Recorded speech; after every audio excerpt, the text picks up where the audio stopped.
All right, hello, this is Nick Hine with Bass Face in Space. This is an exercise to learn the fretboard. If you have any interest in learning music theory for bass guitar specifically, or any instrument for that matter, you really want to know where are all the notes? What notes am I playing? Some of you are probably coming in from already having some experience. You've learned some bass lines.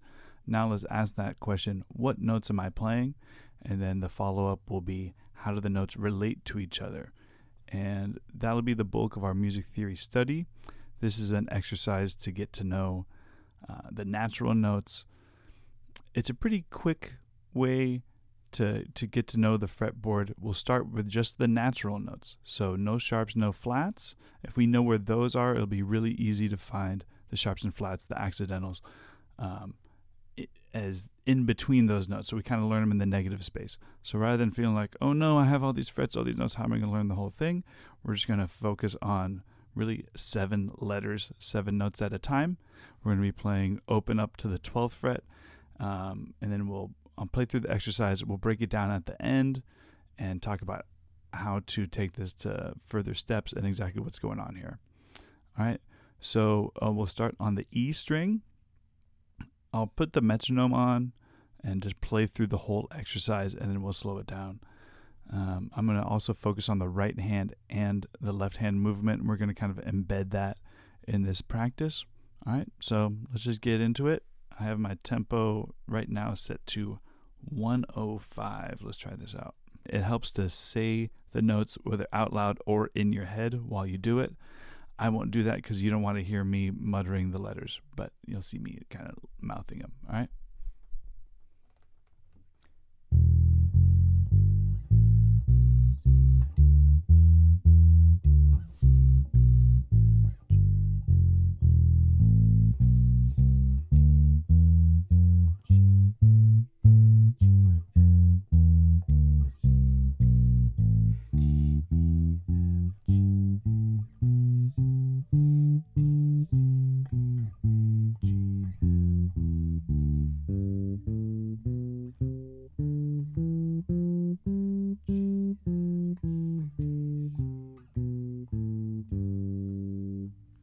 So that is the exercise. Now let's break it down a little. There's a few things going on here. The primary thing is to have an understanding of the spacing between the notes.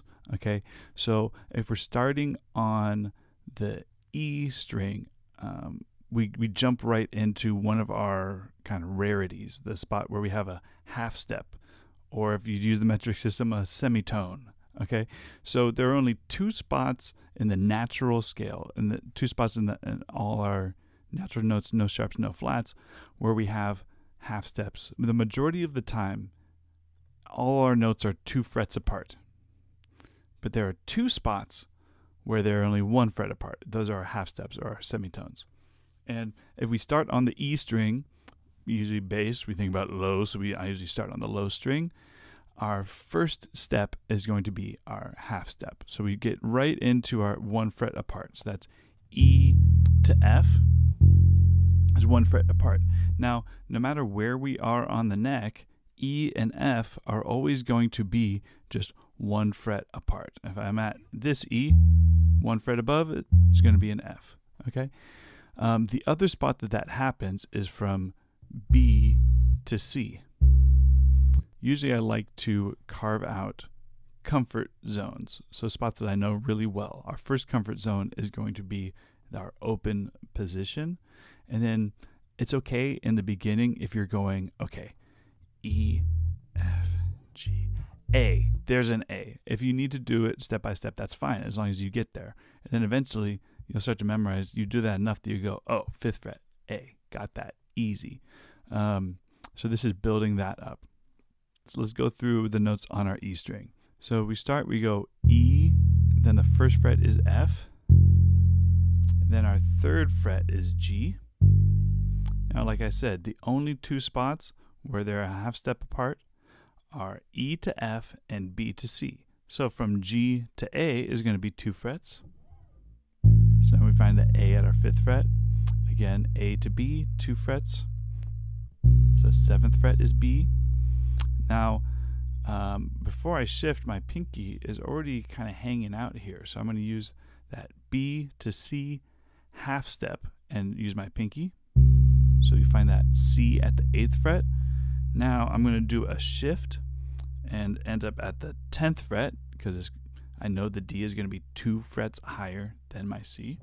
And then at the 12th fret has the double dot because that's our octave point. That's where the letters start over. So that's where my E note is. Okay? Now on the way back down, I'm going to make the same shifts. So I have E with the 3rd finger to D. And I'm going to shift to my pinky. C, B, A. Shift to my 3rd finger here. G, F, E. Okay, sorry, I kind of can't help but sing the notes, and sometimes I'm a little bit pitchy, so I apologize for that in advance. All right, but it does help to say the letters. It just helps with memorization. Okay, so if I keep that in mind, that my B to C and my E to F are my only half steps, when I go on the A string, it's going to be pretty much the same business. It's just the notes are going to be in different spots, but once I start with the A, I can always figure out what the next note in the natural scale is going to be by just saying, well, is it up 1 fret or is it up 2 frets? And if you're at B to C, it's going to be 1 fret. If you're at E to F, it's going to be 1 fret. Every other time, it's going to be 2 frets. Okay, so we have A. Now our 2nd fret is going to be B. Then we have 1 fret up to C. I'm going to do a shift here, so make it 2 frets higher. So I'm at the 3rd fret. I'm going to go to the 5th fret for D. 3rd finger goes to the 7th fret. Pinky to the 8th for F. Now 10th fret is going to be my G, so I'm going to do a shift there. 1st finger, and then 3rd finger at the 12th. On the way back down, so the 12th is my octave point. So now on the way back down, I'm going to have A at the 12th, G at the 10th, a shift to pinky, 8th fret F, 3rd finger to the 7th fret E, 1st finger to the 5th fret D, middle finger to the 3rd fret C, 1st finger B, A. Okay, we're just going to continue here on the D string. D, up 2 frets is E, 1 more fret is F.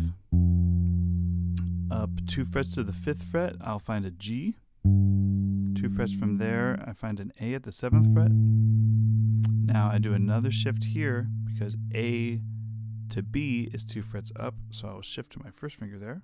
Now half step, so B to C, C to D, and I'm at the 12th fret again. Okay, we go back down. D, C, B, A, G, F, E, D. Okay, D's a little low for me. All right, now on the G string, we'll have a different pattern. We go G, up 2 frets to A, 2 frets to B at the 4th fret. My pinky's right there, ready to play that C. It's a little bit of a stretch, but you'll get used to it. Then 1st finger shifts to the 7th fret for D, 9th fret for E. Another shift here. Well, yeah, let's do another shift. I guess there's a few different ways to shift this string if we wanted. So we have G, F, E, D, C, B, A, G. Yeah, my left hand may have done a little different than the original exercise, but mostly the left hand shifts are suggested. Everyone has different hands. If you're like, hey, that doesn't work for me, that's okay. But I can't stress enough how helpful it is to have a 1 finger per fret kind of guideline. Maybe not a hard rule, but a guideline, and to shift to set us up for success. If we end up doing all that with our 1st finger,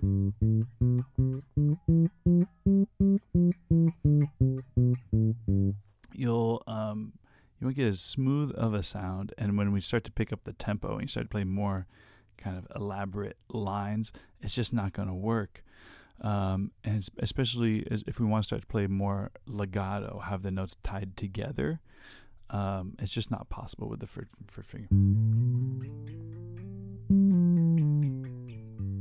After I was saying it's not possible, actually I kind of like that sound, but I think I prefer this sound.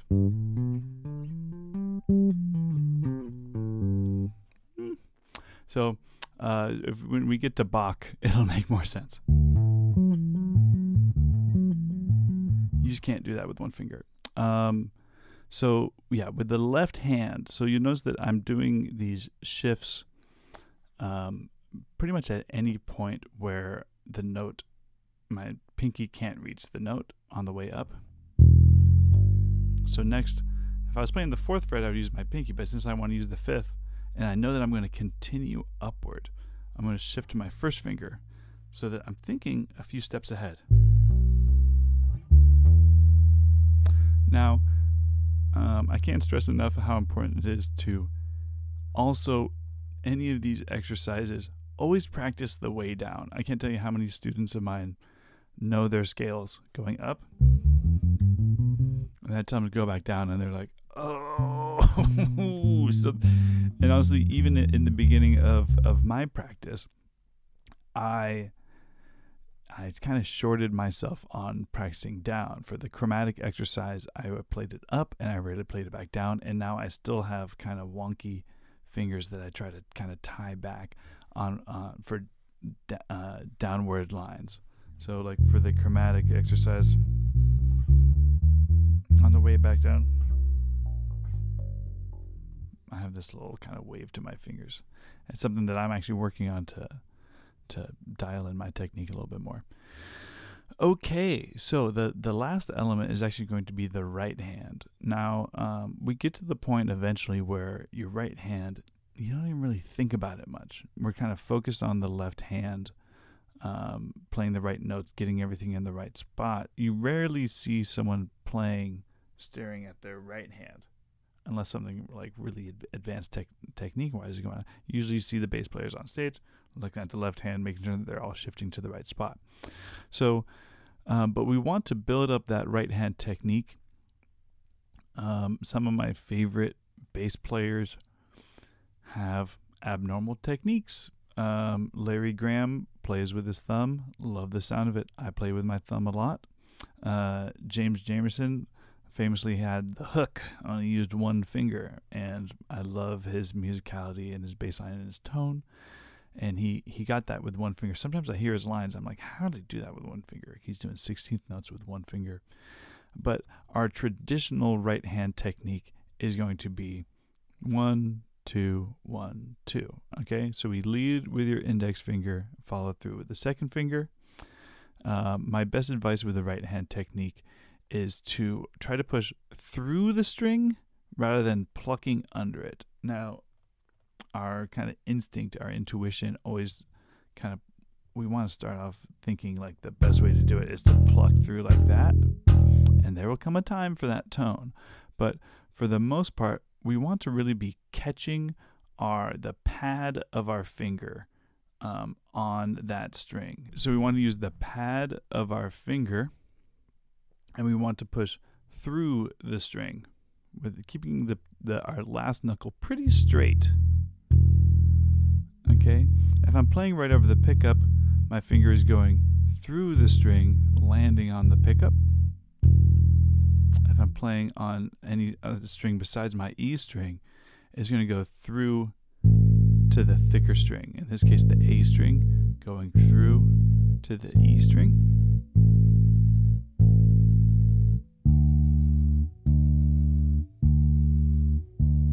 You got this little dude just walking, taking a little stroll.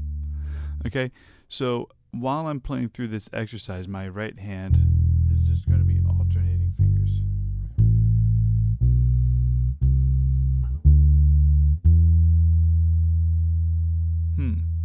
Also, the right hand's funny because as soon as I focus on it too much, I feel like I start to make a mistake. So we'll play it back.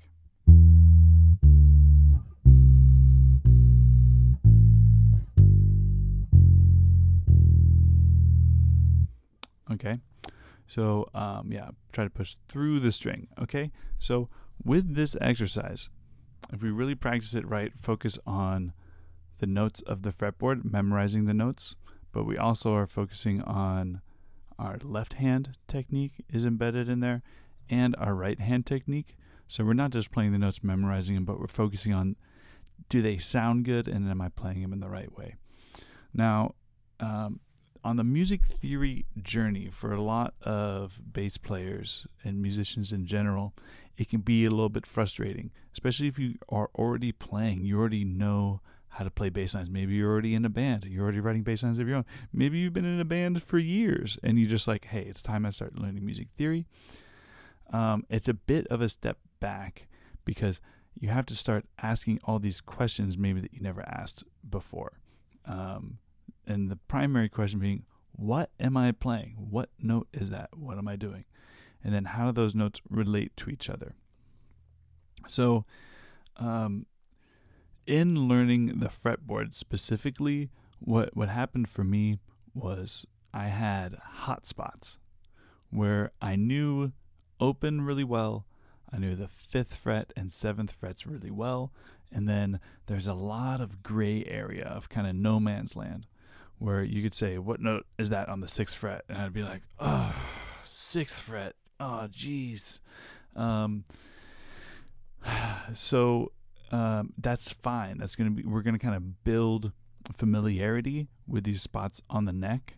And this exercise, by working up and down the neck, as I say, playing horizontally, we're going to build the tools to be able to find any note and build essentially reference points. So again, if I know what the 7th fret is and I'm playing at the 9th fret, I'm like, what note is that at the 9th fret? And I go, well, I know what the 7th fret is. That's a B. And then I know that my half step is to C, so that'd be the 8th fret. So the 9th fret is either a C sharp or a D flat. And so now we're building up the tools to find out what note we're playing. And yeah, I guess just take my word for it that it is really important. It opens up whole new doors in songwriting, understanding, and especially communication in any musical setting between band members. You know, if you write really cool music and then you want to hire a cellist, someone to play cello, unless you know how to play guitar, cello, bass, drums, keyboards, if you can do all those, you probably know all this stuff already, so let's be honest.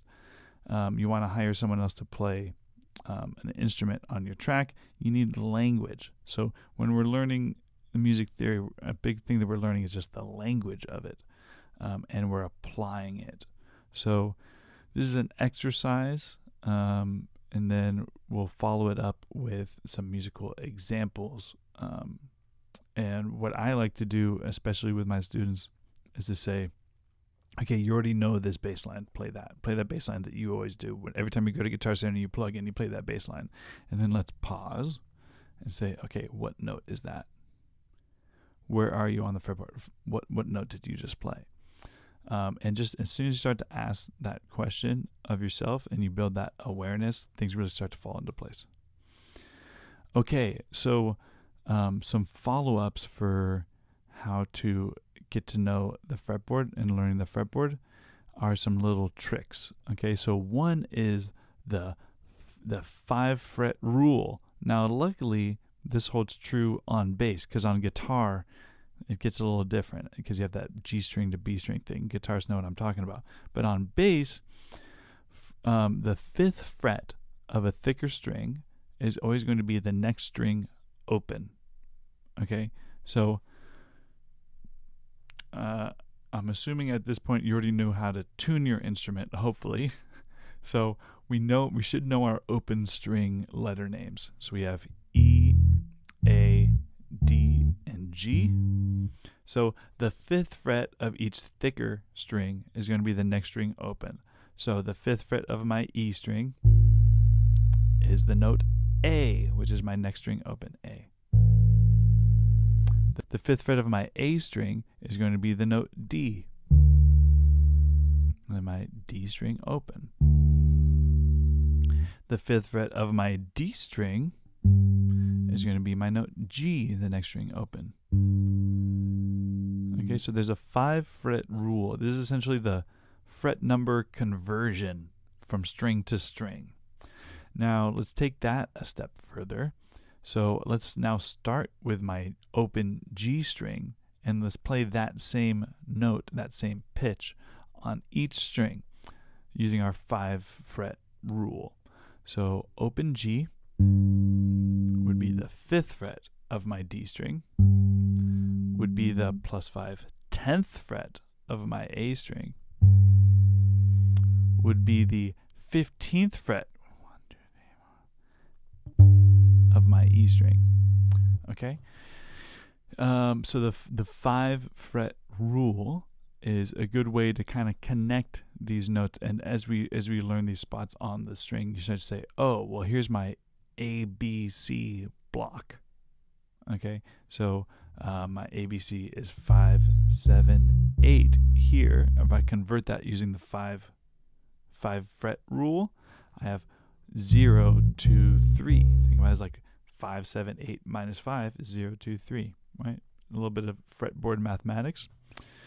And then we have the same thing here. It's an octave higher, but 7, 9, 10 for ABC is going to be 2, 4, 5 on the G string for ABC. Now, if you're still with me, we're going to combine that with our 12th fret octave. So the 12th fret is a special fret. It has 2 dots, and that's because it's the octave point. So what's an octave? An octave is an interval, and it's the 8th note. So if you have 7 possible notes, 7 possible letters, A, B, C, D, E, F, G, what happens at the 8th one? It goes back to A.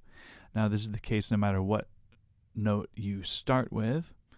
The 8th note will always be the same as the first. So for my E, if I start with the E string open, the 12th fret is going to be another E, and that's an octave E. I'm going to go note by note, and we'll get there one at a time. So that's E, F, G, A, B, C, D, E. Okay, so above the 12th fret, I think about the 12th fret as 0 again. Now this can be a little confusing for reading tabs, but this is how I think about it in my head.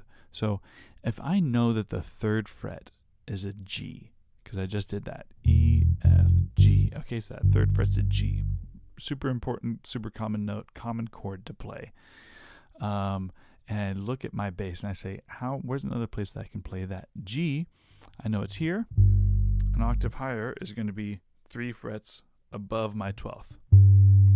So if that first dot from open is a G, that first dot above the 12th fret is going to be a G. That's the 15th fret. Now, I don't really like big numbers. So I just think about that as kind of like 12 plus 3, or I think about it as 15. That might seem like an extra step, but it works for me, and maybe that'll resonate for some of you. But let's take that idea and now let's combine it with our 12th fret rule and see if we find any other shapes. Okay, so another way to tune the bass is to find these octaves on different strings, and a good way to find it is the 7th fret of a thinner string is the same as the thick string open. By that, I mean the 7th fret of the A string is the same as the open E string.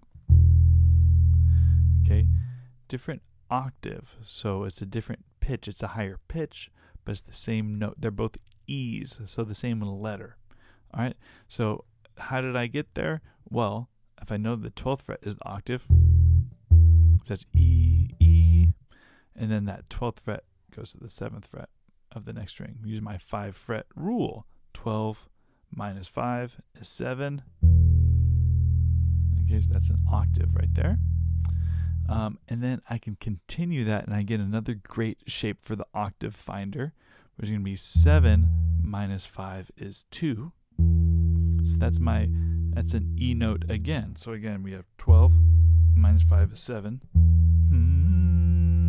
Minus 5 is 2. So I'm humming a little bit off pitch, but the notes are consistent.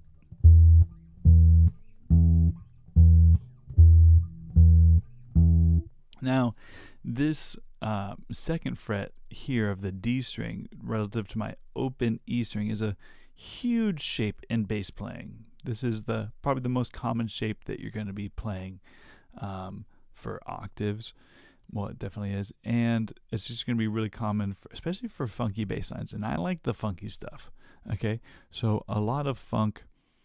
You think about the octave very much like the sound of a drum. And so I have my kick, boom, and then I have my octave as like a snare. So if drums were doing boom, ba, ba, do, ba, doom, ba, I might be doing. Okay, so the octave is going to be hugely useful. I think of 100 bass lines with octaves in it. I won't play them all for you now. And that formula though is +2 +2. Okay, so I think about it like you skip a string and you move up 2 frets. So I have 1, 2 strings and 1, 2 frets. So if I'm playing a G, 3rd fret of the E string, I go up 2 strings, 1, 2, and up 2 frets, 1, 2.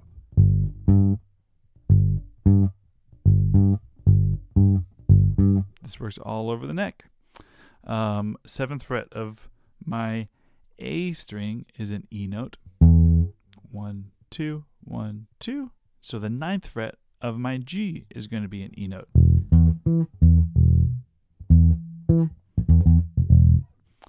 Okay, and I mean you can do a whole bass line just with those 3 octaves.